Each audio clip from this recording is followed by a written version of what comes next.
बहुत प्राचीन समय की बात है जब गुरुकुल का सिद्धांत माना जाता था, जहां शिक्षा प्राप्त करने के लिए शिष्यों को गुरु के आश्रम में रहना पड़ता था। सभी शिष्य एक साथ गुरु एवं उनके पूरे परिवार के साथ शिक्षा प्राप्त करते एवं जीवन व्यापन करते थे। यह बात उस समय की है जब शिक्षा भी कुल देखकर दी जाती थी, जैसे युद्ध एवं शास्त्रों का प्रशिक्षण केवल उच्च कुलीन क्षत्रिय एवं ब्राह्मण कुल के शिष्य ले सकते थे। उसी समय एक होनहार शिष्य का नाम विख्यात हुआ, जिन्होंने बिना गुरु के उस शिक्षा को प्राप्त किया जिसे गुरु के सानिध्य में भी कोई प्राप्त नहीं कर पाया था। वो प्रख्यात शिष्य था एकलव्य, जो अपनी कला से ज्यादा अपनी गुरु दक्षिणा के लिए जाना जाता है। बहुत पुरानी घटना है, लगभग 5000 वर्ष पुरानी, जब भारत में कुरु वंश का शासन बहुचर्चित था। उन दिनों एक भील बालक था जिनका नाम एकलव्य था। वो भीलों के राजा का पुत्र था। एकलव्य एक सुंदर गठीले बदन वाला एक होनहार बालक था और अपनी उम्र के बालकों से बहुत भिन्न था। छोटी उम्र से ही उसके स्वप्न थे, स्वयं के विचार थे, जिसके कारण सभी उससे प्रभावित थे।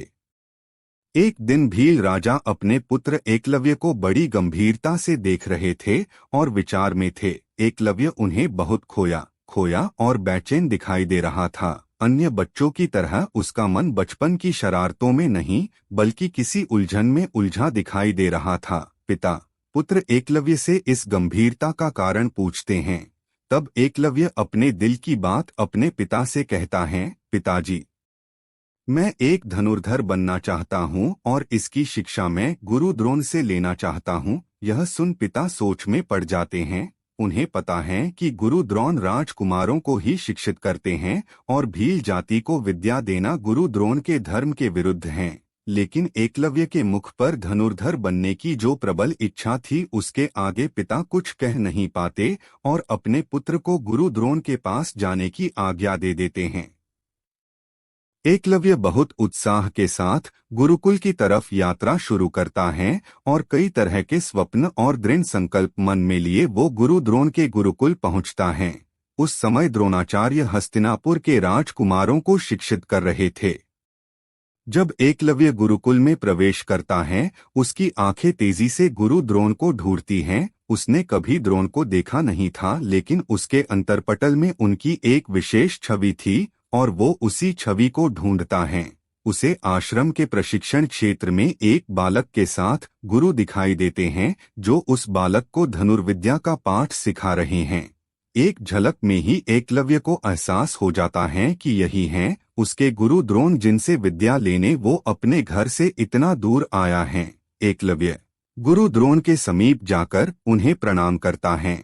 एक अपरिचित चेहरे को देख गुरु द्रोण प्रश्न करते हैं, पूछते हैं, तुम कौन हो जिसे मैंने कभी अपने आश्रम में नहीं देखा? एकलव्य विनम्र भाव से हाथ जोड़कर उत्तर देता है, हे गुरु श्रेष्ठ, मैं भील राजा का पुत्र एकलव्य हूँ और आपसे धनुर्विद्या सीखने की इच्छा लिए बड़ी दूर से आया हूँ। द्रोण कहते हैं, तुम भील हो, अर्थात शास्त्रों के नियमानुसार तुम एक शूद्र जाति के बालक हो। हे बालक, मैं एक उच्च कुलीन ब्राह्मण हूँ और शास्त्रानुसार मैं केवल उच्च कुल अर्थात राज परिवार एवं ब्राह्मण के बालकों को ही शिक्षा दे सकता हूँ और यही मेरा धर्म है। मैं तुम्हारी कोई मदद नहीं कर सकता, यह मेरे धर्म के विरुद्ध होगा। एकलव्य को गुरु की बातों का बहुत गहरा आघात पहुँचता है। उसे यह प्रथा एक असहनीय पीड़ा देती है। वो शीश झुकाए खड़ा रहता है। तब समीप खड़ा राजकुमार अपमानजनक शब्दों में एकलव्य को वहां से जाने को कहता है। वह राजकुमार कोई और नहीं बल्कि अर्जुन था, जो एकलव्य से कहता है, क्या तुम्हें जातिगत नियमों का जरा भी ज्ञान नहीं, जो तुम गुरु श्रेष्ठ से विद्या सीखने की इच्छा लिए आए हो? इस तरह अर्जुन एकलव्य को आश्रम से अपमानित कर बाहर जाने का रास्ता दिखा देता है। एकलव्य भारी सा मन लिए आश्रम से बाहर निकल जाता है, लेकिन उसके धनुर्धर बनने की इच्छा में लेशमात्र का भी परिवर्तन नहीं होता, बल्कि वो दृढ़ता से अपने लक्ष्य को पाने के विचार में लग जाता है। अपने क्षेत्र में आकर वो जंगल के एक शांत स्थान को चुनता है, उसे स्वच्छ करता है वहां गुरु द्रोण की एक भव्य प्रतिमा बनाता है और दिन प्रतिदिन उनकी पूजा कर धनुर्विद्या का अभ्यास करता है। अपनी लगन एवं गुरु के प्रति निष्काम श्रद्धा के कारण एकलव्य की कला दिन प्रतिदिन निखरती जाती है। वो एक महान धनुर्धर बनने की दिशा में आगे बढ़ता जाता है। कुछ वर्षों बाद एक दिन एकलव्य जंगल में अभ्यास कर रहा था। तभी एक कुत्ता भौंकने लगता है जो उसके अभ्यास में विघ्न डाल रहा था। पहले वो भौंकने की आवाज को नजरअंदाज करता, लेकिन बहुत देर होने पर उसे गुस्सा आ जाता है और वो अपना धनुष उठाकर कुत्ते की तरफ निशाना साधता और बिना कुत्ते को आघात किए उसके मुंह में तीरों को इस तरह डाल देता है कि कुत्ते का मुंह खुला रह जाता है, लेकिन उसे जरा भी दर्द नहीं होता। इस तरह उसका भौंकना बंद हो जाता है। उस समय उस वन में कुछ दूरी पर गुरु द्रोण के साथ सभी राजकुमार भी अभ्यास कर रहे थे। तब सभी की नजर उस कुत्ते पर पड़ती है, जिसे देख गुरु द्रोण आश्चर्यचकित रह जाते हैं और उनके मन में यह जिज्ञासा उठती है कि यह कौन महान धनुर्धर है जिसने इतने अच्छी तरह से इस कुत्ते का भौंकना बंद किया। द्रोण उससे मिलने की इच्छा प्रकट करते हैं और सभी के साथ वन में उस महान धनुर्धर की खोज में निकल पड़ते हैं।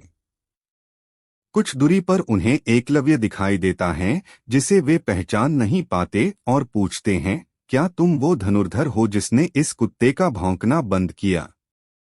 एकलव्य उसी विनम्रता से प्रणाम करते हुए हाँ में शीश झुकाता है। गुरु द्रोण कहते हैं, हे महेश शिष्य, मैं तुम्हारे गुरु से मिलना चाहता हूँ जिसने तुम्हें इस काबिल बनाया है। तब एकलव्य शीश झुकाकर कहता है, मेरे महान आदरणीय गुरु का नाम गुरु द्रोण है। यह सुन द्रोण आश्चर्य से कहते हैं, यह कैसे संभव है? द्रोण मेरा नाम है और मैं तुम्हारा गुरु नहीं हूँ। एकलव्य द्रोण को उनकी प्रतिमा दिखाता है और भूतकाल में हुई वो घटना याद दिलाता है। हे गुरुवर, मैं वही भील बालक हूँ जो आपसे शिक्षा ग्रहण की इच्छा लिए गुरुकुल में आया था। तब आपने मुझे शूद्र कहकर मुझे ना कह दिया था, लेकिन मेरी इच्छा प्रबल थी, इसलिए मैंने आपकी प्रतिमा के सामने दिन प्रतिदिन आपको गुरु मानकर अभ्यास किया और एक धनुर्धारी बन सका।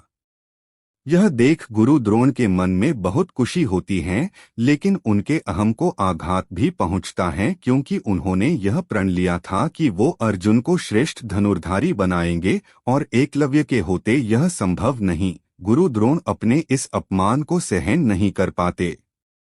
तब गुरु द्रोण एकलव्य से कहते हैं, तुमने शिक्षा तो प्राप्त कर ली, पर क्या तुम जानते हो शिक्षा के बदले गुरु को गुरु दक्षिणा दी जाती है? क्या तुम मुझे गुरु दक्षिणा नहीं दोगे?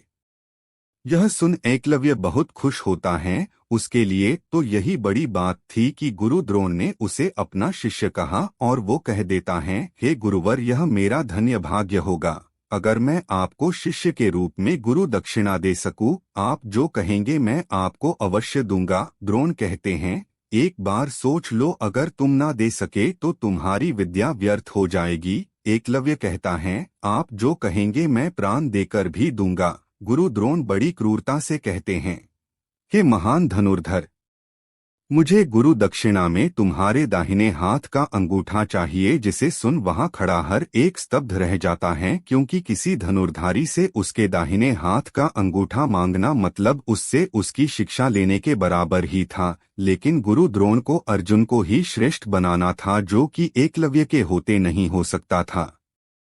एकलव्य मुस्कुराते हुए अपने कमर में बंधे चाकू को निकालता है और बिना किसी विपदा के अपने दाहिने हाथ का अंगूठा काटकर अपने गुरु को गुरु दक्षिणा देता है।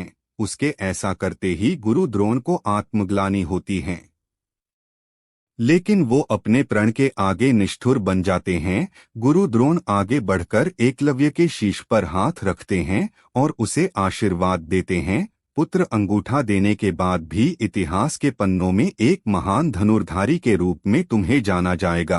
तुम्हारी कथा हर एक मनुष्य के मुख पर होगी जब कोई गुरु दक्षिणा एवं गुरु निष्ठा की बात कहेगा। इस तरह एकलव्य अपने संकल्प के कारण बिना गुरु के भी एक महान धनुर्धर बनता है और अपनी गुरु निष्ठा एवं गुरु दक्षिणा के लिए जाना